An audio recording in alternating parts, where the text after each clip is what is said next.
class students, this is me Ankur Javla and welcome back to my YouTube channel that is Bindaas Educator। और बच्चों I hope कि इस lockdown period में इतना ज़्यादा struggle नहीं करना पड़ रहा होगा स्टडीज के साथ, but if you are doing then this channel is right for you, you are at the right place, आप बिल्कुल सही जगह हैं। हम स्टार्ट करने वाले हैं फिजिक्स का चैप्टर करंट इलेक्ट्रिसिटी। तो अगर आपको फिजिक्स से डर लगता है या आपको लगता है कि फिजिक्स बहुत ही टिपिकल सब्जेक्ट है, so be with me, I will make it easy for you. You will fall in love with the physics, I guarantee you, because this video and these concepts are my arena. ये मेरा arena है। I'll explain everything, leave everything on me. You just simply sit and listen everything carefully and try to retain in your mind. We will be doing this chapter in different parts. In this part, I'll be explaining every concepts and everything. And then in second part, we will be dealing with all the related questions, important questions. So I'll make you unbeatable. But don't forget that your arena is the comment box, comment section. So do comments. Every doubt should be clear. So ask questions as much as you can. Don't keep even a single doubt in your mind because वो तुम्हारे दिमाग को बाद में खराब ही करने वाला है. So don't let it happen. I'll clear your every doubt, everything and each and every kind of questions whether it is important from board point of view or KVPY or NTSC or Olympiad or any kind of examination. So for that purpose, watch our questions section, that is part 2. But for this part 1, you are most welcome here. Do watch till end and I assure you that you will be unbeatable in this chapter. So let me give you a brief, a little introduction about myself. Myself Ankur Javla. I have qualified NEET 2018 with a percentile of 98.67 and then I cleared the AIMS 2018 also with a percentile of 95.4. So I cleared the medical entrance examination. That's why I know the ground reporting of the entrance exams and how to clear, what is the basic strategy and what kind of problems students face in dealing the concepts of the physics. So let's start.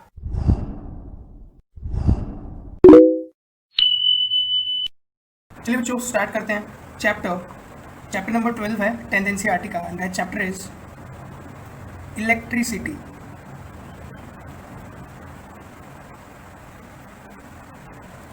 ठीक है बच्चों, तो इस electricity को समझने से पहले हमें ये समझना पड़ेगा that what do you mean by charge. Actual में चार्ज क्या है? सबसे पहले what is charge, this charge is what. तो बेसिकली बच्चों चार्ज इज नथिंग, चार्ज को हम डिफाइन करते हैं that it is a property, it is a property of matter. ये मैटर की एक प्रॉपर्टी है। बेसिकली बच्चों आपने सुना होगा कि मैटर के अंदर होते हैं electrons and neutrons and protons. Neutrons and protons present होते हैं न्यूक्लियस में एंड ये इलेक्ट्रॉन जो होते हैं न्यूक्लियस के अराउंड रिवॉल्व करते हैं, इजंट इट? सो ये सारा स्ट्रक्चर होता है एटम का और उस एटम के अंदर होते हैं चार्ज। ठीक है, तो ये तो हुआ चार्ज।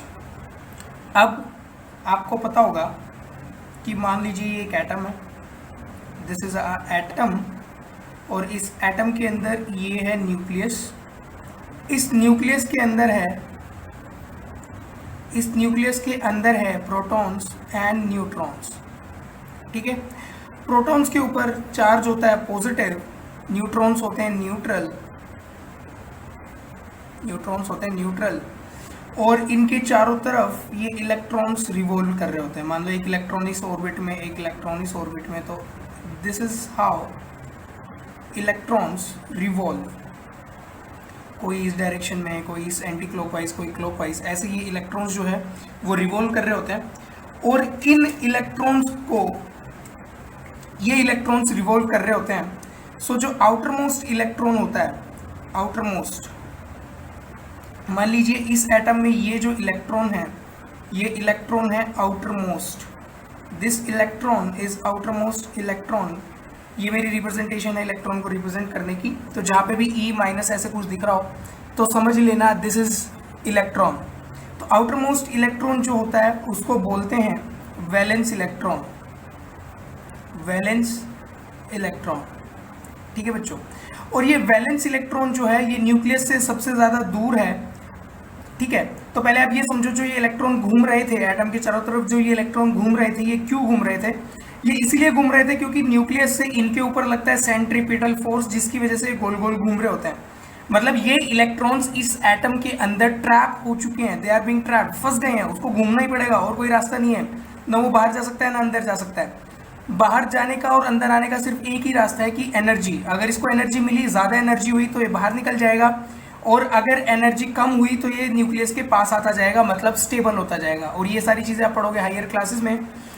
तो अभी के लिए सिर्फ इतना समझो कि ये जो सबसे बाहर वाला इलेक्ट्रॉन है, ये है आउटर मोस्ट इलेक्ट्रॉन, इसको वैलेंस इलेक्ट्रॉन बोलते हैं, और ये most loosely bounded, this electron is most loosely bounded, ये सबसे लूज बाउंडेड है न्यूक्लियस के साथ। इसका मतलब इस इलेक्ट्रॉन का बाहर निकलना, इस इलेक्ट्रॉन का बाहर निकलना सबसे इजी है, ये सबसे आसानी से बाहर निकल सकता है, जैसे थोड़ी सी एनर्जी मिली, ये सबसे लूज बाउंडेड है न्यूक्लियस के साथ। इसका मतलब इस इलेक्ट्रॉन का बाहर निकलना, इस इलेक्ट्रॉन का बाहर निकलना सबसे इजी है, ये सबसे आसानी से बाहर निकल सकता है, जैसे थोड़ी सी एनर्जी मिली, ये जो इस एटम के अंदर ट्रैप हो रखा है ये आसानी से बाहर निकल जाएगा, ठीक है। और जैसे ही ये इलेक्ट्रॉन बाहर निकला, जैसे ये इलेक्ट्रॉन, मान लीजिए ये इलेक्ट्रॉन बाहर आया, तो ये हो जाएगा फ्री इलेक्ट्रॉन, क्योंकि अब ये किसी एटम के इन्फ्लुएंस में नहीं है, ठीक है। ये हो जाएगा फ्री इलेक्ट्रॉन, और इलेक्ट्रॉन के ऊपर चार्ज होता है नेगेटिव चार्ज, इलेक्ट्रॉन के ऊपर चार्ज होता है नेगेटिव चार्ज, तो हम इसको बोल सकते हैं that it is free charge, ठीक है, इसको हम बोल सकते हैं ये फ्री चार्ज है, ठीक है बच्चों। Now this charge, we will study this charge, we will study this charge. अब ये जो फ्री चार्ज है, इस चार्ज को हम पढ़ेंगे, and the branch of physics which deals with the study of charge, it is called as electricity.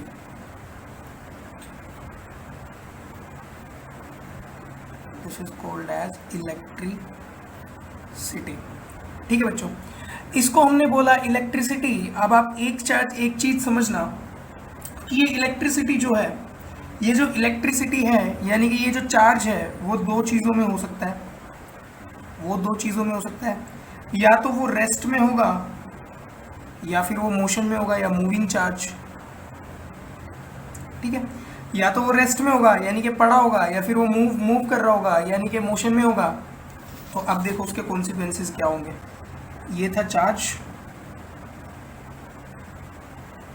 ठीक है। तो ये चार्ज दो तरीके से आ सकता है हमारे सामने, और वो दो तरीके कौन कौन से होंगे बताओ। या तो वो रेस्ट में होगा, या फिर वो मोशन में होगा, ठीक है। या तो रेस्ट में होगा या मोशन में होगा। तो यानी कि ये जो करंट, यानी कि ये जो इलेक्ट्रिसिटी है, करंट नहीं इलेक्ट्रिसिटी, ये जो इलेक्ट्रिसिटी है वो दो तरीके की स्टडी हो सकती है, या तो study of charge in rest और study of charge in motion. तो जब चार्ज रेस्ट में है तो उस स्टडी को हम बोलते हैं इलेक्ट्रोस्टैट। स्टैट मतलब स्टैटिक यानी कि रुका हुआ, इलेक्ट्रो मतलब चार्ज यानी कि रुके हुए चार्ज की study, this is called as electrostat. और जब मोशन में होता है यानी कि मूविंग चार्ज है, तो इसको हम बोलते हैं इलेक्ट्रिक करंट।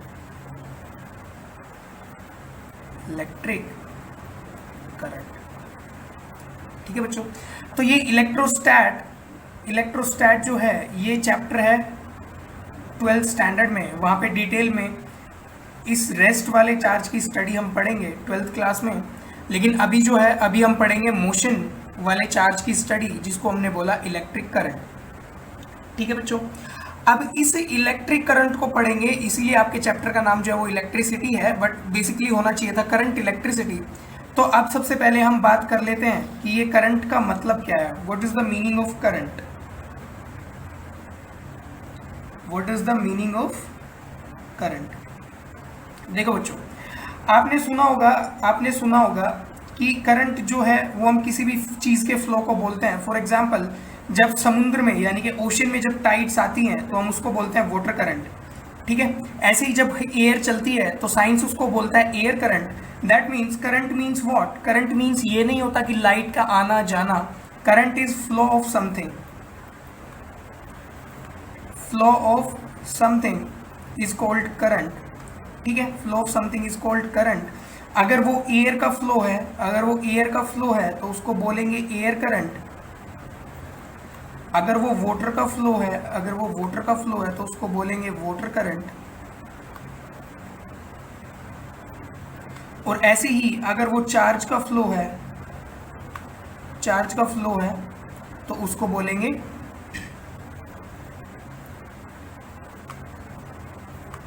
अगर चार्ज का फ्लो है तो उसको बोलेंगे इलेक्ट्रिक करंट।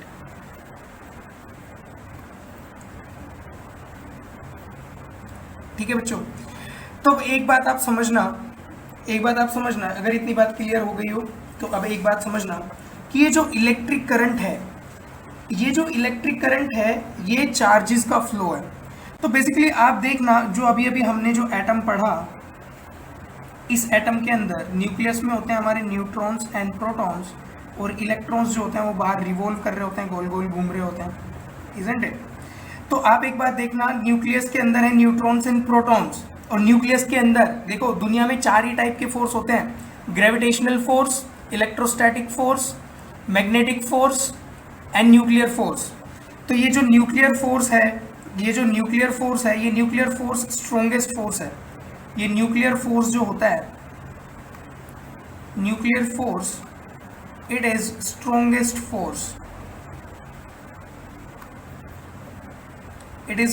फोर्स। इसका मतलब ये न्यूक्लियस में फोर्स इतना ज्यादा स्ट्रॉन्ग है कि न्यूट्रॉन्स और प्रोटॉन्स तो कभी बाहर आ नहीं सकते। इसका मतलब अब हमारे पास कौन बचा? हमारे पास बचा सिर्फ इलेक्ट्रॉन, यानी कि कहीं ना कहीं अब जब भी हम किसी चार्ज के मोशन की बात करेंगे तो हम किसकी बात करेंगे? हम सिर्फ इलेक्ट्रॉन्स की बात करेंगे। ठीक है, और उसके अलावा हम बात करेंगे आयंस की। मान लीजिए एक सोडियम एटम है, उसने एक अपना इलेक्ट्रॉन निकाल दिया, और जैसे उसने इलेक्ट्रॉन निकाला तो वो बन जाएगा पॉजिटिव, यानी कि सोडियम आयंस। तो ये सोडियम आयन भी ट्रेवल कर सकता है, इसीलिए हम बोलेंगे कि फ्लो ऑफ आयंस और फ्लो ऑफ इलेक्ट्रॉन, ये चीजें हम स्टडी करने वाले हैं। And that flow of charges is called as electric current. यानी कि इलेक्ट्रिक करंट किसकी वजह से आता है? इलेक्ट्रिक करंट या तो चार्जेस के फ्लो की वजह से आता है, या तो कोई चार्ज फ्लो करेगा तब इलेक्ट्रिक करंट बनेगा, या फिर कोई आयन फ्लो करेगा तब ये इलेक्ट्रिक करंट बनेगा। और इस पूरे चैप्टर में हम यही पढ़ने वाले हैं कि ये इलेक्ट्रिक करंट एक्चुअल में है क्या। एक चीज आप सभी जानते हैं कि हमारे पास बहुत सारी चीजें मेटल की बनी होती है। हम बात करते हैं कि कंडक्टर्स जो होते हैं वो इलेक्ट्रिक करंट पास होने देते हैं, इंसुलेटर नहीं पास होने देते। और उसके बीच में एक सेमीकंडक्टर भी होते हैं, और ये सेमीकंडक्टर्स भी आप 12th स्टैंडर्ड में पढ़ोगे, तो ये डिस्कशन मैं बात के लिए छोड़ रहा हूँ। अभी के लिए आप एक चीज देखो कि हमारे आसपास मान लो कोई आयरन की रोड है, दिस इज आयरन रोड, ये इसके 2 एंड है, ये सिलेंड्रिकल रोड है। ठीक है, इमेजिन करना थोड़ा 3D में, एक पाइप टाइप ये एक रोड है, दिस इज आयरन रोड। ठीक है बच्चों, अब इस आयरन रोड में वैसे तो बहुत सारे इलेक्ट्रॉन्स हैं, फुल ऑफ इलेक्ट्रॉन, क्योंकि आयरन रोड किससे बनी है? एटम से बनी है, और उन एटम्स के अंदर होंगे इलेक्ट्रॉन, यानी कि ये आयरन रोड जो है फुल ऑफ इलेक्ट्रॉन्स है। लेकिन फिर हमें करंट क्यों नहीं लगता? नॉर्मली हम किसी भी चीज पे, हम अपने घर में जितनी भी आयरन की चीजें यूज करते हैं, कोई स्टूल, चेयर, ठीक है, anything, any utensil which is made up of iron, we use so many things, but electric current क्यों नहीं लगता? क्योंकि आप ध्यान दीजिए, इनके अंदर जो इलेक्ट्रॉन होते हैं वो रैंडम मोशन कर रहे होते हैं, रैंडम मोशन। ये इलेक्ट्रॉन जो है ये बहुत नोटोरियस है, बहुत नटखट है। ये इलेक्ट्रॉन जो है बहुत नटखट है, किसी की बात नहीं सुनता इतनी इजीली, और अपनी मनमर्जी से इधर उधर भागता रहता है। मान लो कोई इलेक्ट्रॉन इधर जा रहा है, कोई इलेक्ट्रॉन नीचे आ रहा है, कोई इलेक्ट्रॉन उधर जा रहा है, कोई इलेक्ट्रॉन इधर जा रहा है, ये रैंडम मोशन करते हैं। यानी कि इनका अपने आपस में इनका कोई स्पेसिफिक मूवमेंट नहीं है। हम ऐसा नहीं कह सकते कि सारे इलेक्ट्रॉन मिलकर इधर जा रहे हैं या फिर सारे इलेक्ट्रॉन मिलकर उधर जा रहे हैं, ये इधर उधर भागते रहते हैं। इसलिए हम बोलते हैं कि इस आयरन रोड में एक स्पेसिफिक डायरेक्शन में इलेक्ट्रॉन्स का मूवमेंट नहीं है, तो इसमें जो है कभी भी करंट नहीं आता। ऑल्दो इसमें चार्जेस फ्लो कर रहे हैं, लेकिन उनकी डायरेक्शन डिफरेंट है। इसीलिए हम बोलेंगे कि ये चार्ज जो है, इनका नेट मूवमेंट जो होगा, इनका नेट मूवमेंट, मान लीजिए कोई भी इलेक्ट्रॉन इधर जा रहा है, कोई इधर जा रहा है, कोई इधर जा रहा है, कोई इधर जा रहा है, कोई इधर जा रहा है, ऐसे कोई इधर आ रहा होगा, इधर आ रहा होगा, इधर आ रहा होगा, इधर आ रहा होगा, ऐसे इनका मूवमेंट चल रहा है। और अगर हम इन सभी के डायरेक्शंस को ऐड करेंगे तो ये आ जाएगा 0। इसका मतलब इनका नेट मूवमेंट नहीं है। अगर हम इन्हें वेक्टर मान के इनका एडिशन करते तो इनका नेट मूवमेंट 0 है, यानी कि इनका नेट मूवमेंट 0 अगर हुआ तो इसका मतलब कोई इलेक्ट्रिक करंट नहीं होगा, इलेक्ट्रिक करंट नहीं है। तो अब हमें क्या करना पड़ेगा? ये जो इलेक्ट्रॉन नटखट था, इधर उधर भाग रहा था, किसी की नहीं सुन रहा था, तो उसे एक डायरेक्शन देने के लिए उसे एक डायरेक्शन देने के लिए हमने क्या किया, जब ये इलेक्ट्रॉन सारे लोग मिलके, मान लीजिए यही पाइप है और इस पाइप में अब क्या हुआ, अब मान लीजिए कि जितने भी इलेक्ट्रॉन थे, मान लीजिए ये सारे इलेक्ट्रॉन्स हैं, अगर इनमें कुछ ऐसा किया जाए कि इन्हें हम सिर्फ एक स्पेसिफिक डायरेक्शन में मूव करा दें, मान लीजिए जितने भी इलेक्ट्रॉन हैं हमने सबको इस डायरेक्शन में मूव करने के लिए बोला ज़बरदस्ती, तो जब सारे इलेक्ट्रॉन्स एक डायरेक्शन में मूव करने लगे तो हम कम्युलेटिव इफेक्ट से बोल सकते हैं कि सबने मिलके एक डायरेक्शन में चलना शुरू किया, that means flow of electron, और इलेक्ट्रॉन के ऊपर होता है charge, that means we can say that it is flow of charge, और जैसे ही फ्लो ऑफ चार्ज हुआ we can say that it is electric current. ठीक है, समझ में आ गया होगा, इलेक्ट्रिक करंट। ठीक है, तो बच्चों अब एक काम करते हैं, इस इलेक्ट्रिक करंट की एक बार डेफिनेशन पढ़ लेते हैं कि ये इलेक्ट्रिक करंट होता क्या एक्चुअल में, कैसे डिफाइन करते हैं। आपको मैंने ऊपर समझा ही दिया, लेकिन अब एक बार अच्छे से देख लेते हैं what is this electric current. Actual में इलेक्ट्रिक करंट होता है, electric current is what flow of charge या डायरेक्शनल फ्लो ऑफ चार्ज। इसको ऐसे डिफाइन कर सकते हैं कि it is directional flow of charge. Electric current में भी define as directional flow of charge. ठीक है, या फिर इसको ऐसे भी बोल सकते हैं, एक और डेफिनेशन है इसकी, उसको ऐसे भी डिफाइन कर सकते हैं that electric current may be defined as charge flowing per unit time।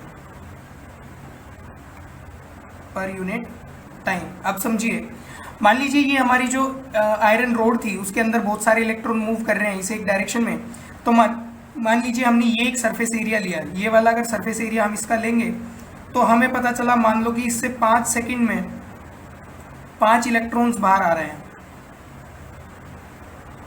मान लीजिए कि 5 सेकंड में 5 सेकंड्स में 5 इलेक्ट्रॉन्स बाहर आ रहे हैं।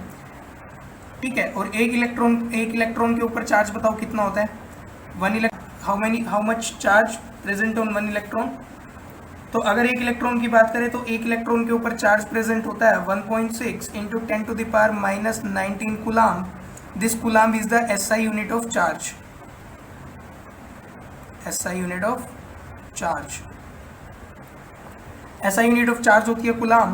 तो अगर मान लीजिए 5 इलेक्ट्रॉन है तो बताओ टोटल चार्ज कितना होगा, टोटल चार्ज कितना फ्लो हुआ इस वायर के अंदर से।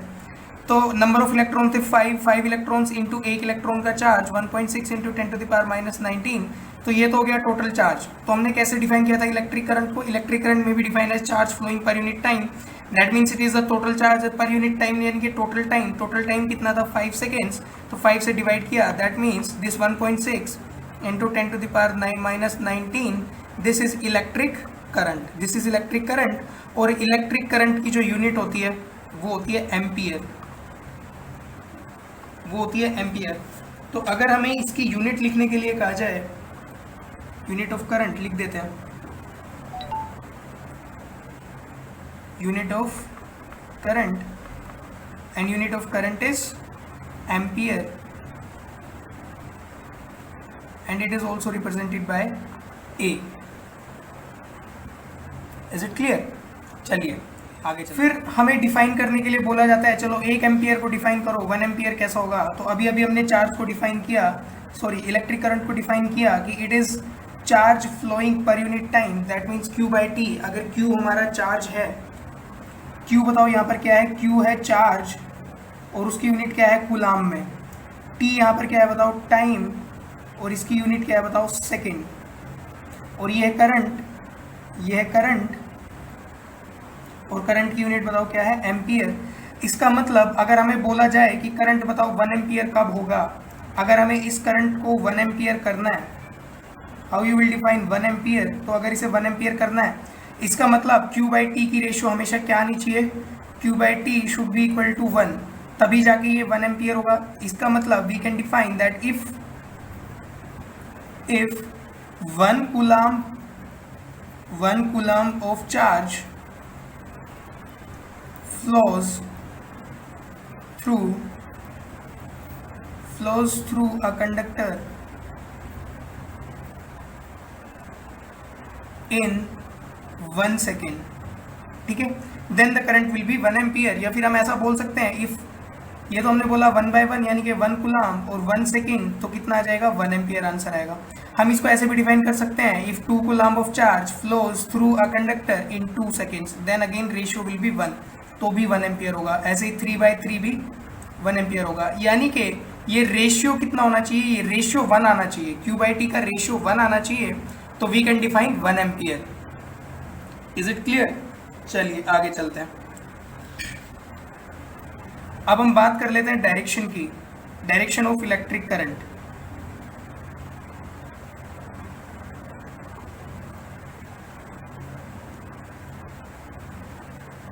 Direction of current.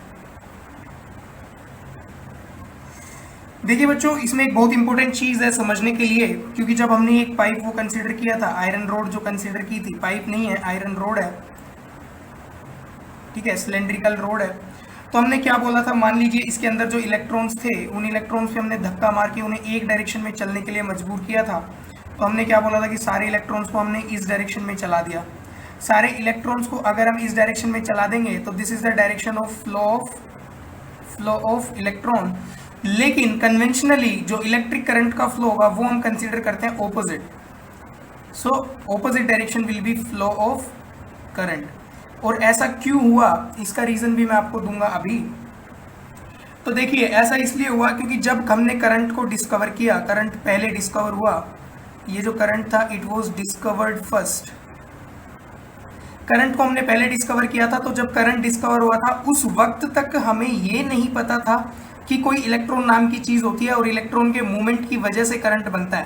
Current discover हुआ, उसके बाद हमें पता चला कि ये जो इलेक्ट्रॉन है, इलेक्ट्रॉन के मूवमेंट की वजह से करंट आता है। तो हमने जो करंट की डायरेक्शन मानी, हमें पता चला कि इलेक्ट्रॉन इस साइड मूव कर रहे होते हैं, तो हम पहले से करंट की डायरेक्शन इस साइड मान चुके थे, तो इसलिए हमें ये कन्वेंशनली ऑपोजिट कंसीडर करना पड़ा। इलेक्ट्रॉन इस साइड मूव करते हैं और करंट इस साइड मूव करता है। ऐसे ही अगर हम माने कि कोई पॉजिटिव आयन है, मान लीजिए कोई पॉजिटिव आयन है, सोडियम है, कोई भी एक ऐसा आयन है, वो पॉजिटिव आयन सारे इस साइड मूवमेंट कर रहे हैं और इलेक्ट्रिक करंट भी पॉजिटिव डायरेक्शन में हम कंसीडर करते हैं। यानी कि पॉजिटिव की डायरेक्शन में इलेक्ट्रिक करंट होता है, this is the direction of current, इस साइड, राइट साइड, लेकिन opposite to the direction of electron. तो हमेशा हम ये बोल सकते हैं कि अगर इलेक्ट्रॉन मूव करेंगे राइट साइड तो करंट होगा लेफ्ट साइड, ठीक है, और अगर पॉजिटिव साइड मूव करेंगे राइट साइड तो करंट भी कौन सी साइड होगा, राइट साइड, क्योंकि positive charge, positive and current, positive charge and current have same direction.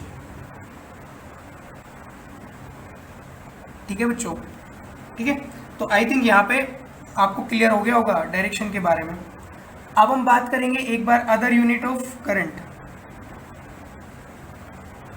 Other units of current. अगर हम अदर यूनिट्स ऑफ करंट के बारे में बात करते हैं, यानी कि करंट की और क्या क्या यूनिट हो सकती है, तो 2 यूनिट और आपकी एनसीईआरटी कहता है। एनसीईआरटी कहता है कि या तो हम उसको बोल सकते हैं मिली एम्पियर, तो अगर हम 1 मिली एम्पियर को बोलेंगे, 1 मिली एम्पियर, तो 1 मिली एम्पियर होगा 10⁻³ एम्पियर के इक्वल।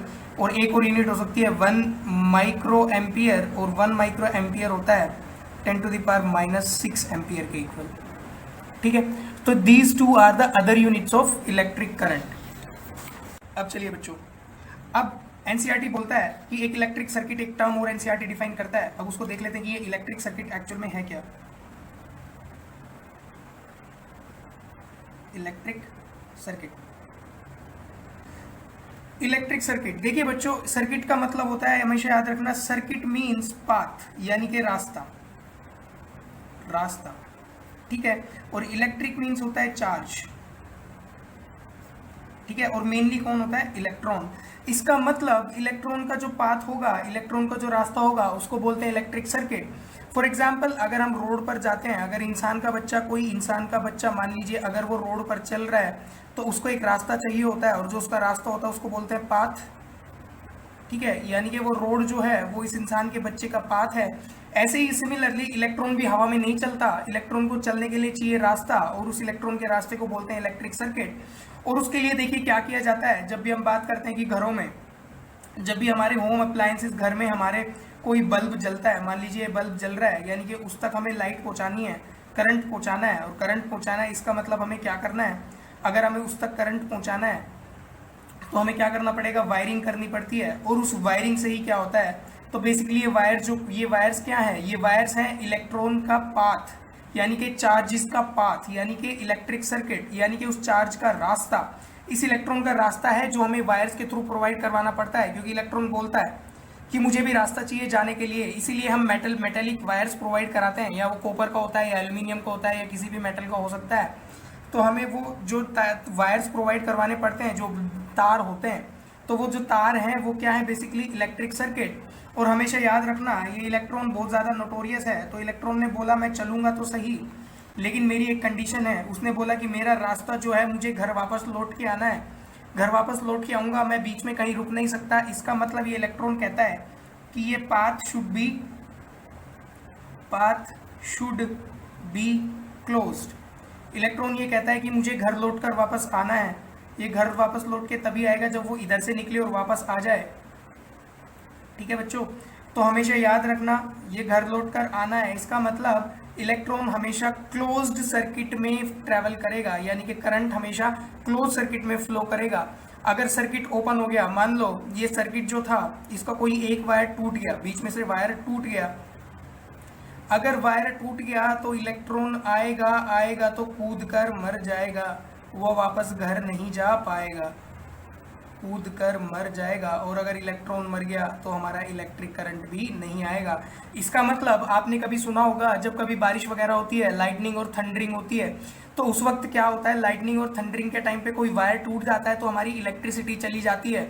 वो क्यों चली जाती है, लाइट में कोई फॉल्ट नहीं था, पीछे से हमारी पूरी वोल्टेज आ रही थी, पूरी सप्लाई आ रही थी, लेकिन जैसे ही वायर टूटा, जैसे ही मान लो ये पूरा वायर था, जैसे ही वायर टूटा तो वायर टूटा, इसका मतलब इलेक्ट्रॉन का जो सर्किट था, इलेक्ट्रॉन का जो क्लोज सर्किट था वो ब्रेक हुआ, और अब इलेक्ट्रॉन अपना रास्ता कंप्लीट नहीं कर पाया, और अगर रास्ता कंप्लीट नहीं कर पाया तो वो कूद कर मर जाएगा, और इसलिए इलेक्ट्रिक सर्किट में हमारा इलेक्ट्रिक करंट फ्लो नहीं करेगा।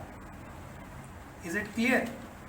चलिए अब बात करते हैं electric potential and potential difference की।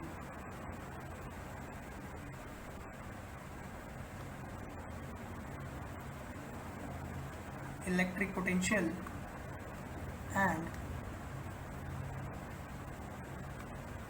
Potential difference.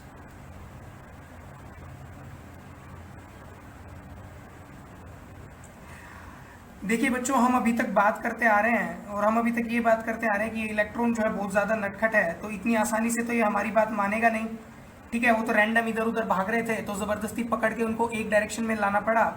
इसका मतलब उनको एक डायरेक्शन में लाने के लिए, एक रास्ते में ले जाने के लिए ज़बरदस्ती करनी पड़ेगी, यानी कि हमें अपनी एनर्जी लगानी पड़ेगी। और वो एनर्जी कहाँ से आएगी, वो एनर्जी आएगी हमारे पोटेंशियल से, और उसको बोलते हैं इलेक्ट्रिक पोटेंशियल। तो हमेशा याद रखना, अगर हमारे घर पे कोई आयरन की चीज़ है, उसमें अगर इलेक्ट्रिक करंट नहीं चल रहा, इलेक्ट्रिक करंट नहीं लगा, हमें स्टूल था हमारे घर में मान लीजिए कोई, और स्टूल को हमने टच किया, वो आयरन का, हमें करंट नहीं लगा, इसका मतलब उसके अंदर जो इलेक्ट्रॉन्स थे वो रैंडम मोशन कर रहे हैं, उनके पास कोई डायरेक्शन नहीं है, वो कोई इलेक्ट्रिक करंट नहीं जनरेट कर पा रहे हैं। तो अगर हम उसके अक्रॉस इलेक्ट्रिक पोटेंशियल लगा दें, यानी कि उनको धक्का लगाएं, यानी कि ज़बरदस्ती करें, ज़बरदस्ती धक्का लगा के उनको एक डायरेक्शन में चलने पे मजबूर कर दें, तो हमारा इलेक्ट्रिक करंट आ जाएगा और हमें शॉक लगेगा। तो बेसिकली अगर हम किसी चीज़ में, आपने देखा होगा बैटरी वगैरह लगाते हैं या फिर वोल्टेज वगैरह लगानी पड़ती है, तो वो वोल्टेज एक्चुअल में क्या है, वो वोल्टेज एक्चुअल में एक प्रेशर लगाता है, एक धक्का लगाता है इलेक्ट्रॉन के ऊपर, और जिससे इलेक्ट्रॉन चलना स्टार्ट कर देता है, और जब वो इलेक्ट्रॉन चलता है तब हमारा इलेक्ट्रिक करंट बनता है। ठीक है बच्चों, तो इसका मतलब ये इलेक्ट्रिक पोटेंशियल बेसिकली क्या है, ये इलेक्ट्रिक पोटेंशियल को हम बेसिकली डिफाइन कर सकते हैं कि this electric potential is basically electric pressure जो इलेक्ट्रॉन पे लगता है, और जब इलेक्ट्रॉन पे लगता है तो इलेक्ट्रॉन को एक डायरेक्शन में चलने के लिए मजबूर कर देता है, और इलेक्ट्रॉन एक डायरेक्शन में चलता है तो हमारा क्या जनरेट होता है, इलेक्ट्रिक करंट। ठीक है बच्चों, और इस इलेक्ट्रिक पोटेंशियल के बारे में और ज़्यादा डिटेल में आप इलेक्ट्रोस्टैट चैप्टर में पढ़ोगे। ठीक है, तो जब ये इलेक्ट्रॉन बहुत ज़्यादा ढीठ था तो इसे चलाने के लिए हमें इलेक्ट्रिक पोटेंशियल लगाना पड़ा। तो basically electric potential is also a form of energy, यानी कि हमें एनर्जी लगानी पड़ी। इसलिए बच्चों आप देखते हो कि किसी भी बैटरी में कोई सेल होता है तो वो बल्ब जलाता है यानी कि इलेक्ट्रिक करंट प्रोड्यूस करता है, इलेक्ट्रॉन के ऊपर धक्का लगाता है, लेकिन धीरे धीरे थोड़े दिन के बाद जाके सेल डिस्चार्ज हो जाता है, इन्वर्टर भी डाउन हो जाता है। तो बेसिकली वो क्यों होता है? वो बेसिकली बच्चों इसलिए होता है क्योंकि इस इलेक्ट्रॉन को धक्का लगाने में ये जो इलेक्ट्रिक पोटेंशियल था, मान लीजिए 5 वोल्ट की बैटरी है, 220 वोल्ट की बैटरी है, जितने भी वोल्ट की बैटरी है या फिर सेल है, तो धीरे धीरे इलेक्ट्रॉन को धक्का लगाते लगाते उसकी एनर्जी कम हो जाती है, और जब एनर्जी कम होने लगती है तो इसका मतलब उसकी एनर्जी कम हो रही है, उसको वो डिस्चार्ज होने लगती है, और इसीलिए सेल एक टाइम के बाद इलेक्ट्रॉन में धक्का लगाना बंद कर देती है और हमारा करंट फ्लो होना बंद हो जाता है, और हम बोलते हैं कि हमारा जो सेल है वो डिस्चार्ज हो चुका है। इसका मतलब उसका जो इलेक्ट्रिक पोटेंशियल था, यानी कि उसके पास वो जो एनर्जी था वो एनर्जी खत्म हो गया और वो सेल पूरा डिस्चार्ज हो गया। पोटेंशियल को हमने एक तरीके से समझा कि पोटेंशियल एक्चुअल में एक वो धक्का है जो इलेक्ट्रॉन को चलाने के काम आता है। अब एक बार मैं आपको थोड़ा सा पोटेंशियल डिफरेंस के बारे में और बता देता हूँ। Potential difference, and this potential difference देखिए बेसिकली बच्चों होता क्या है कि मान लीजिए एक एग्जांपल मैं आपको देता हूँ, और वो एग्जांपल ये है, मान लीजिए हमारे पास 2 वाटर टैंक है, this is a water tank, ये ऐसे पाइप है इसमें, और यहाँ पर एक और वाटर टैंक है। ठीक है, तो आप ध्यान से देखना, ये 2 वाटर टैंक है और हमने इनके बीच में एक क्लिप लगा रखा है, या इसके बीच में आप ये मान लीजिए नोब लगा रखा है, दिस इज नोब। मतलब इस पाइप के थ्रू वाटर फ्लो नहीं कर सकता, इस टैंक से इस टैंक में पानी नहीं आ सकता। तो मान लीजिए इस वाले टैंक में पानी बहुत ज़्यादा है और इस वाले टैंक में पानी कम है। तो बच्चों आप देखिए, इसमें वाटर का लेवल ज़्यादा है और इसमें वाटर का लेवल कम है। तो आप बताओ मुझे कि अगर मैं ये नोब खोल दूंगा तो वाटर किधर से किधर जाएगा? मान लीजिए ये कंटेनर ए है, ये कंटेनर बी है, तो आप इजीली बता दोगे कि सर ये ए से बी में जाएगा क्योंकि इधर वाटर ज़्यादा था, इधर वाटर कम है। तो अगर हम इस नोब को हटा देंगे तो इस पाइप के थ्रू वाटर ऐसे मूव करने वाला है, यानी कि ए टू बी जाने वाला है। This will be the water movement. तो बच्चों आप इजीली सोच सकते हो कि ऐसा एक्चुअल में हुआ क्यों, और ऐसा एक्चुअल में इसलिए हुआ क्योंकि इधर वाटर का पोटेंशियल ज़्यादा था, इधर का वाटर का पोटेंशियल ज़्यादा था और इधर वाटर का पोटेंशियल कम था। ठीक है, तो इसका मतलब हम ये कह सकते हैं कि वाटर जो है वो अपने high potential to low potential move कर रहा है, हाई टू लो। अगर water high to low move कर रहा है, सिमिलरली हम एक और एग्जांपल में दे सकता हूं। आप ये इस वाले एग्जांपल में आप ये याद रख सकते हैं कि कोई भी चीज अपने हाई पोटेंशियल से लो पोटेंशियल पे मूव करती है, इसका मतलब जहां पर वो ज्यादा है, ज्यादा से कम वाली साइड में जाने की कोशिश करता है और बैलेंस करने की कोशिश करता है। और ये तब तक चलेगा जब तक दोनों साइड वाटर का लेवल बराबर नहीं हो जाता। जब वाटर का लेवल बराबर हो जाएगा तो ये वाटर का मूवमेंट जो है वो स्टॉप हो जाएगा। सिमिलरली एक और अगर मैं आपको एग्जाम्पल दूं, कुछ ऐसा समझिए कि जैसे आपने पार्क वगैरह में बच्चों ने देखा होगा, बच्चे जो होते हैं वो स्लाइड करके ऐसे नीचे आते हैं, वहां पर झूले होते हैं बहुत सारे, तो एक स्लाइडर होता है और उस स्लाइडर पे अगर बच्चे बैठ जाते हैं, मान लीजिए यहाँ पर कोई बच्चा बैठा तो वो सीधा स्लाइड करके नीचे आ जाएगा। स्लाइड करके नीचे आ जाएगा, जैसे ही वो हाथ छोड़ेगा वो नीचे आ जाएगा स्लाइड करके। इसका मतलब यहाँ पर उसका जो पोटेंशियल था, यहाँ पर इस हाइट पर उसका जो पोटेंशियल था ज़्यादा था और ग्राउंड पर उसका पोटेंशियल कम था, इसीलिए वो हाई पोटेंशियल से लो पोटेंशियल की तरफ आया। इसका मतलब कोई भी ऐसी चीज जिसका पोटेंशियल जहां पर ज्यादा होता है वो वहां से लो पोटेंशियल की तरफ मूव करता है। अब सिमिलरली देखिए बच्चों, हम ये समझ सकते हैं कि अगर इलेक्ट्रॉन होगा, अगर कोई भी इलेक्ट्रॉन होगा, तो अगर इस इलेक्ट्रॉन के ऊपर हमने एक पोटेंशियल डिफरेंस लगा दिया, मान लीजिए एक ऐसी बैटरी कनेक्ट कर दी जिसपे ये वाला टर्मिनल जो आपने बैटरी देखी होगी, एक साइड पॉजिटिव होता है एक साइड नेगेटिव होता है। तो जो पॉजिटिव साइड होती है उसका मतलब होता है हाई पोटेंशियल, और जो नेगेटिव साइड होती है वो होती है लो पोटेंशियल। फॉर एग्जाम्पल बच्चों, अगर मैं इसको 10 वोल्ट लिख देता हूं तो आप ये समझिए कि जो पॉजिटिव टर्मिनल है वो 10 वोल्ट होगा और जो नेगेटिव है वो 0 वोल्ट होगा। यानी कि इन दोनों टर्मिनल पर एक पोटेंशियल डिफरेंस क्रिएट हुआ। इस पॉइंट पे पोटेंशियल है 0 और इस पॉइंट पे पोटेंशियल है 10, यानी कि इनका डिफरेंस कितना हुआ? 10 minus 0 is equal to 10 volt. This is potential difference. इसका मतलब बच्चों आप समझो कि इस इलेक्ट्रॉन इस इलेक्ट्रॉन को एक पोटेंशियल डिफरेंस मिल गया, इस साइड इसका पोटेंशियल था हाई 10 वोल्ट और इस साइड इसका पोटेंशियल था 0 वोल्ट, यानी कि एक पोटेंशियल डिफरेंस क्रिएट हुआ। तो सिमिलरली जैसे वाटर का पोटेंशियल था, इस बच्चे का पोटेंशियल था, उसी तरीके से इस इलेक्ट्रॉन के अक्रॉस पोटेंशियल ड्रॉप हुआ, तो ये पोटेंशियल भी मूव कर, ये इलेक्ट्रॉन जो है वो भी मूव करेगा। इलेक्ट्रॉन नेगेटिव चार्ज होता है, इलेक्ट्रॉन नेगेटिवली चार्ज होता है, इसीलिए उसके लिए जो पॉजिटिव है वो लो पोटेंशियल होगा और जो जीरो है यानी कि कम वाला वो उसका नेगेटिव टर्मिनल जो है वो उसका हाई पोटेंशियल होगा। इसका मतलब इलेक्ट्रॉन इस साइड मूव करेगा। और हमने बात की थी कि इलेक्ट्रॉन का जो डायरेक्शन होता है मूवमेंट का, करंट का डायरेक्शन उसके ऑपोजिट होता है। इसका मतलब बच्चों इस सर्किट में जैसे ही हमने बैटरी लगाई यानी कि पोटेंशियल डिफरेंस लगाया, तो इस सर्किट में करंट बिल्डअप हो जाएगा और करंट पॉजिटिव टर्मिनल से नेगेटिव टर्मिनल की तरफ जाएगा, क्योंकि इलेक्ट्रॉन पॉजिटिव से नेगेटिव टू पॉजिटिव आ रहा है ना, इलेक्ट्रॉन की ऑपोजिट मूवमेंट हो रहा है।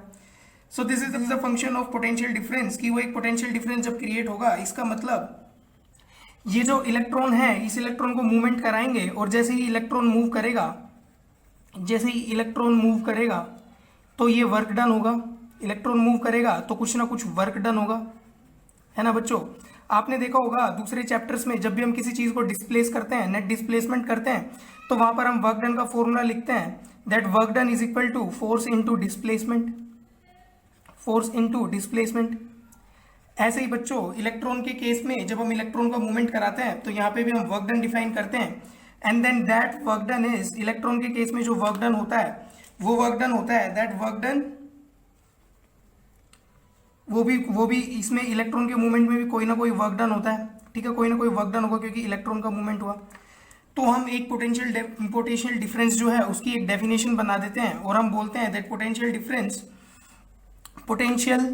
Difference between points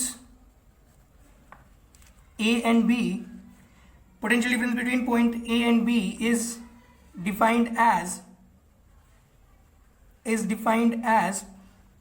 work done per unit charge, work done per unit charge।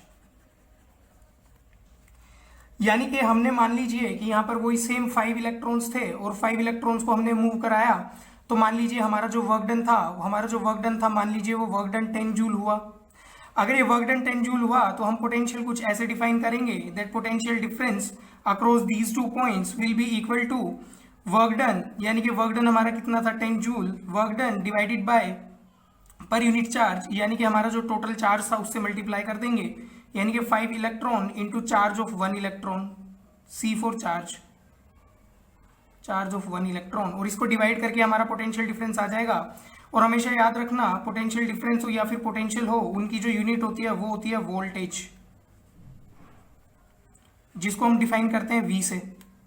So this is all about potential difference. Potential difference के बारे में हमने ये सारी बातें की, ठीक है। ये पोटेंशियल डिफरेंस हमने फाइंड किया, उसके बाद हमने इसकी यूनिट के बारे में बात की। हमारा नेक्स्ट टॉपिक जो है वो है Ohm's law.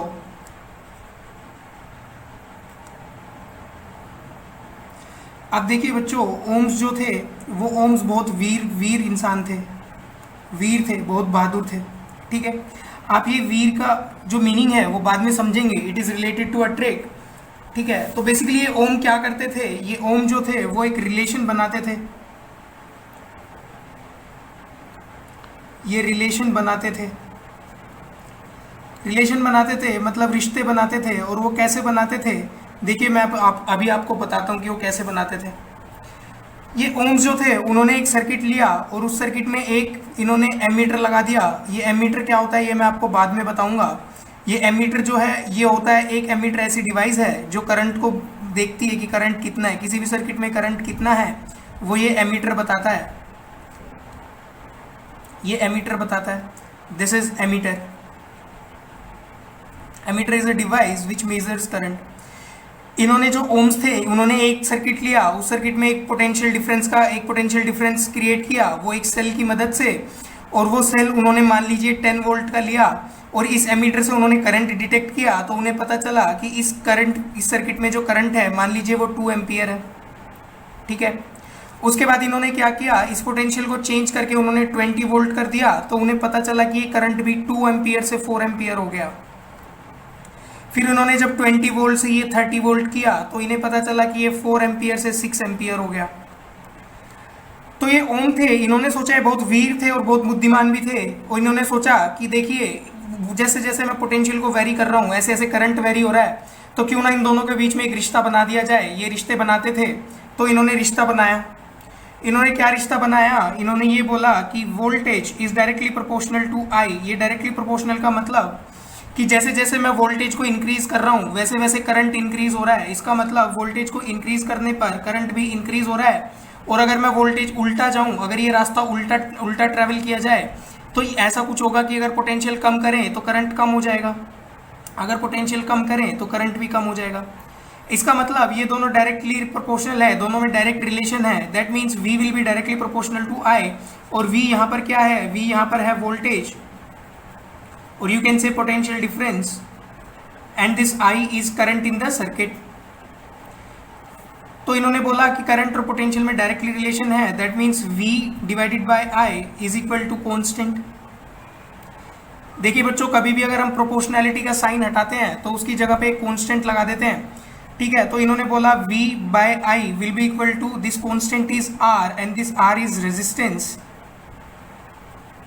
This R is resistance of the circuit. अब ये रेजिस्टेंस क्या होता है ये हम आगे अभी अगली शीट से पढ़ना स्टार्ट करेंगे। तो आप ये समझिए कि V by I is equal to R, तो अगर मैं I को उधर लेके जाऊं तो ये फॉर्मूला कुछ ऐसा बन जाएगा, V will be equal to IR। इसका मतलब आप समझ सकते हैं कि हमारे पास एक फॉर्मूला आ गया और ये बन गया वीर, तो इसको आप याद रख सकते हैं। This is the trick. अब आप याद रख सकते हैं कि ओम्स जो थे वो बहुत वीर थे और वो रिलेशन बनाते थे। वीर का मतलब वीर for V is equal to IR, this is वीर। ये हो गया आपको ओम्स लॉ। फिर उन्होंने एक ग्राफ भी प्लॉट किया, और उस ग्राफ में देखिए उन्होंने कैसे प्लॉट किया। अब ये दिखा देता हूं मैं आपको ग्राफ। उन्होंने एक y एक्सिस लिया और एक x एक्सिस लिया, this is x axis and this is y axis. उन्होंने y एक्सिस पे एक पोटेंशियल डिफरेंस लिया, उन्होंने y एक्सिस पे पोटेंशियल डिफरेंस लिया, और उन्होंने x एक्सिस पे लिया करंट की वैल्यू। तो देखिए बच्चों, जब इन्होंने ऐसा किया तो जब उन्होंने मान लीजिए यहाँ पे करंट था, तो जब करंट 2 एम्पियर था, तो बोलिए करंट 2 एम्पियर था तो वोल्टेज कितना था, वोल्टेज 10 वोल्ट था, ठीक है। उसके बाद उन्होंने अगर वोल्टेज को 20 वोल्ट कर दिया, अगर वोल्टेज को 20 वोल्ट कर दिया तो करंट भी कितना हो गया, 4 एम्पियर। उसके बाद उन्होंने वोल्टेज को 30 वोल्ट कर दिया तो करंट कितना हो गया बताइए, करंट हो गया था 6 एम्पियर। तो इन्होंने बोला कि जब हम पोटेंशियल डिफरेंस और करंट को लेके कोई ग्राफ प्लॉट करते हैं तो कुछ ग्राफ में कुछ ऐसे एक स्ट्रेट लाइन आती है और वो ये बताती है कि ये पोटेंशियल डिफरेंस और करंट यानी कि V and I directly proportional है। इसीलिए इनका ग्राफ कैसा आया बच्चों बताओ। ये ग्राफ जो आता है वो हमारा स्ट्रेट लाइन आता है, दिस इज स्ट्रेट लाइन, ठीक है बच्चों। तो ये था हमारा ओम्स लॉ। तो अब इसमें सिर्फ आप एक चीज़ याद रख सकते हैं कि ओम्स जो थे वो बहुत ज़्यादा वीर थे और जो ग्राफ था स्ट्रेट लाइन था, और इस तरीके से आपको ये ओम्स लॉ पूरा याद रह जाएगा। अब चलिए बच्चों, इतना सब कुछ होने के बाद थोड़ी सी हमारी एक नोटेशंस होती हैं। नोटेशंस मतलब फिजिक्स में जो हमने अभी सर्किट पढ़ा, करंट इलेक्ट्रिसिटी में जो सर्किट पढ़ा, उस सर्किट की कुछ चीज़ें होती हैं जो हमें याद रखनी होती हैं। This is circuit. इस सर्किट में हमें कुछ नोटेशंस पढ़नी पड़ेगी। नोटेशंस मतलब कि अगर हमें कोई सर्किट गिवन है उसमें कुछ स्पेसिफिक साइंस दिए होते हैं तो उन साइंस का क्या मतलब होता है। तो देखिए सबसे पहले होता है सेल। सेल की अगर हम बात करें तो मान लीजिए किसी भी सर्किट में अगर ये वायर है और वायर के बीच में एक ये बड़ी सी स्टिक और एक छोटी सी स्टिक लगाई है, इसका मतलब ये एक सेल है। जो बड़ी वाली स्टिक होती है वो उसका पॉजिटिव टर्मिनल होता है, दिस इज पॉजिटिव टर्मिनल, और ये वाला जो है जो स्मॉल स्टिक है वो उसका नेगेटिव टर्मिनल होता है। ये फर्स्ट नोटेशन। इसके बाद सेकंड नोटेशन हमारी आती है बैटरी, और आपने देखा ही होगा, आप जानते होंगे कि battery is what, battery is combination of cells.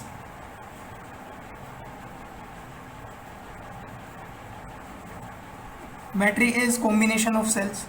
अभी कभी आपने अपने घर में देखा होगा जो इन्वर्टर की बैटरीज होती है बड़ी बड़ी, मान लीजिए ये कोई इन्वर्टर है, ये इन्वर्टर की बैटरी है, उसका टॉप व्यू मैं आपको दिखा रहा हूँ। तो आपने कभी देखा होगा कि उसमें ऐसे स्टिक्स बाहर निकली होती हैं,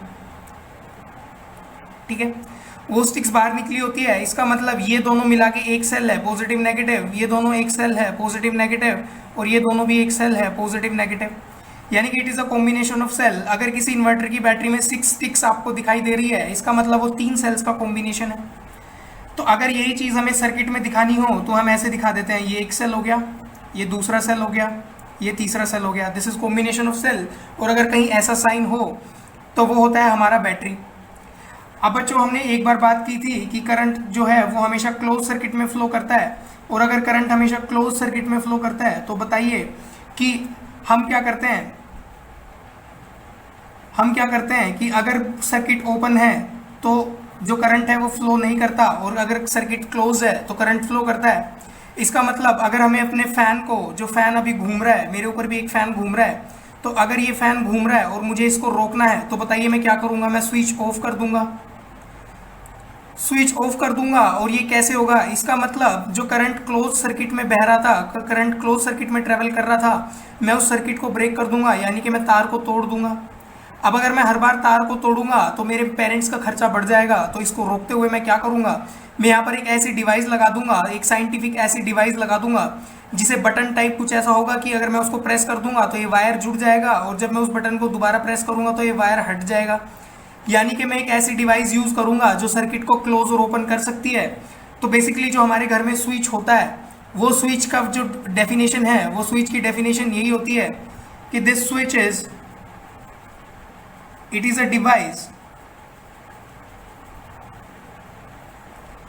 device used to open or close a circuit। यानी कि सर्किट को ओपन या क्लोज करने के लिए एक डिवाइस होती है, उसको हम स्विच बोलते हैं। तो मान लीजिए कोई भी वायर है, इसको इलेक्ट्रिक सर्किट में इस तरीके से दिखाया जाता है कि कोई भी वायर है उसमें एक ब्रैकेट बना दिया जाता है। अगर वो ब्रैकेट खाली है, इसका मतलब हमारा जो सर्किट है वो ओपन है, और अगर सिमिलरली इसी ब्रैकेट के बीच में अगर हम डॉट लगा दिया जाए, इसका मतलब करंट फ्लो कर रहा है, ये सर्किट इज क्लोज्ड। ये आपको याद रखना पड़ेगा, ठीक है बच्चों। और इस स्विच का एक और नाम होता है, इसको बोलते हैं key. This switch is also called as key in physics, ठीक है। फिजिक्स में अगर टीचर बोलता है दैट की इज क्लोज्ड, इसका मतलब हमारा जो की है वो क्लोज है। तो की क्लोज होने का मतलब सर्किट क्लोज है, इसका मतलब करंट ट्रेवल कर रहा होगा, यानी कि सर्किट में करंट फ्लो होगा। अगर की ओपन है, इसका मतलब सर्किट हमारा ओपन है, सर्किट ब्रेक हो रखा है और हमारा कोई करंट उसमें से फ्लो नहीं करेगा। हम फर्दर नोटेशंस की बात करते हैं। अगर कहीं पर भी किसी सर्किट में हमें एक जॉइंट दिखाना है कि वायर में जॉइंट है, तो जॉइंट दिखाने के लिए हम ऐसे करते हैं कि कोई एक वायर जा रहा है, इसमें ऊपर से एक वायर आया और यहाँ पे जॉइंट हो गया, तो हम डॉट बना देते हैं। अगर हमें किन्हीं वायर्स को बाईपास कराना है, यानी कि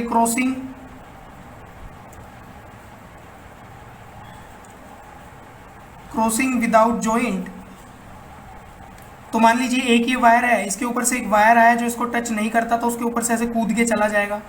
तो कहीं भी अगर ये कूदने वाला साइन है तो आप समझ लेना कि ये दोनों वायर जो हैं वो आपस में टच नहीं है, ये एक दूसरे के ऊपर से क्रॉस हुए हैं लेकिन टच नहीं है।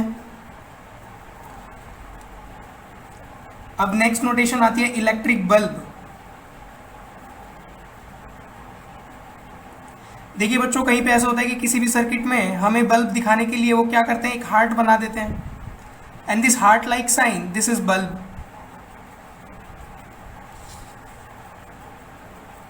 नेक्स्ट, अब देखिए एक आता है रजिस्टर और रेजिस्टेंस, जो हमने अभी अभी बात की थी। Register of resistance R. देखिए रजिस्टर एक ऐसा डिवाइस है, ये रजिस्टर एक ऐसा डिवाइस है जो करंट के फ्लो को रोकने की कोशिश करता है, यानी कि इलेक्ट्रॉन के फ्लो को रोकने की कोशिश करता है। क्योंकि इलेक्ट्रॉन हीट है, वो खुद चलना नहीं चाहता, तो वो कुछ ना कुछ रेजिस्ट करने की कोशिश करता है। तो उस रेजिस्ट करने की कोशिश को हम कहते हैं रजिस्टर, जो डिवाइस होती है। और वो जो प्रॉपर्टी है खुद को रोकने की, इलेक्ट्रॉन खुद को रोकने की कोशिश करता है। यानी कि अगर हम पोटेंशियल लगा के इलेक्ट्रॉन को चलाना चाहते हैं तो इलेक्ट्रॉन रोकने की कोशिश करता है खुद को, और उसी की वो प्रॉपर्टी होती है रेजिस्टेंस, जिसे हम मेजर करते हैं आर से यानी कि रेजिस्टेंस से। और अगर किसी सर्किट में हमें कुछ ऐसा करके जिगजैग वायर जिगजैग करके दिखा रखा है, इसका मतलब दिस इज रेजिस्टेंस। अभी अभी हमने जो वीर पढ़ा यानी कि ओम जो थे वो बहुत वीर थे, V equal to I R, वहां पे V वोल्टेज था, I करंट था और ये रेजिस्टेंस जो है R ये रेजिस्टेंस था। अब देखिए, अब बात करते हैं नेक्स्ट। अगर कोई ऐसा साइन है रेजिस्टेंस का that means it is fixed, लेकिन एक डिवाइस होती है जो वेरिएबल रेजिस्टेंस भी शो करती है, वेरिएबल रेजिस्टेंस, और अपनी फिजिक्स लैब में आप उसको देख सकते हैं, उसको रियोस्टेट भी बोलते हैं। यानी कि वो जो रेजिस्टेंस होगा वो वेरिएबल होगा। अगर हमें ऐसे रेजिस्टेंस बना के जिगजैग बना के एक एरो ऐसे क्रॉस कर दें तो वो रियोस्टेट हो जाएगा। That means it have variable resistance, यानी कि इसके रेजिस्टेंस की वैल्यू को हम मैन्युअली चेंज कर सकते हैं, या फिर कोई एक ऐसा हो कि जिगजैग मोशन में ऐसे हो और उसके ऊपर ऐसे एक पिन एरो ड्रॉप हो रखा हो, that is also a resistance, variable resistance. Next बात करते हैं, एक डिवाइस होती है जिसको हम बोलते हैं एमीटर। एमीटर वो मैंने अभी अभी ओम्स लॉ में आपको लगा के दिखाया था सर्किट में, एक डिवाइस होती है। कभी कभी आपने देखा हो कि कभी कभी आप जो देखते हो, कभी अगर किसी के घर में मोटर पाइप लगाओ, समरसीबल लगाओ जिसमें पानी जाता है, तो आपको उसमें दो घड़ियां दिखाई देंगी, दोनों में सुई होती है और वो जो उनकी नीडल होती है वो ऐसे टर्न करती है, यानी कि कोई रीडिंग देती है। तो समझ लेना उनमें से एक होगा एमीटर और दूसरा होगा वोल्ट मीटर। देखिए, एमीटर का जो फंक्शन होता है उसमें वैल्यूज होती हैं और उनके अंदर लिखा होता है ए मीन्स एम्पियर, जो करंट की यूनिट होती है। यानी कि किसी भी सर्किट में अगर ये सुई लगी है जिसके अंदर एमीटर में हमें वैल्यूज मिल रही हो, that means that device is a ammeter, और जिसके अंदर एम्पियर में वैल्यूज मिल रही है, इसका मतलब इट रीड्स करंट, ये हमें करंट की वैल्यू बताता है। ऐसे ही एक होता है वोल्ट मीटर। अगर किसी सर्किट में एक वोल्ट मीटर लगा हो जिसे हम इससे रिप्रेजेंट करते हैं, इसका मतलब वो किन्हीं दो टर्मिनल पर पोटेंशियल डिफरेंस को बताता है। दिस इज वोल्ट मीटर, और इसकी जो रीडिंग होती है वो होती है वोल्टेज में, जिसको रिप्रेजेंट करते हैं V से, and it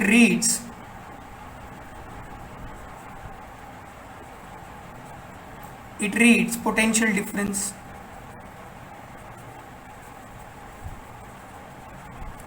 So these are specific notations which are also given in your NCERT.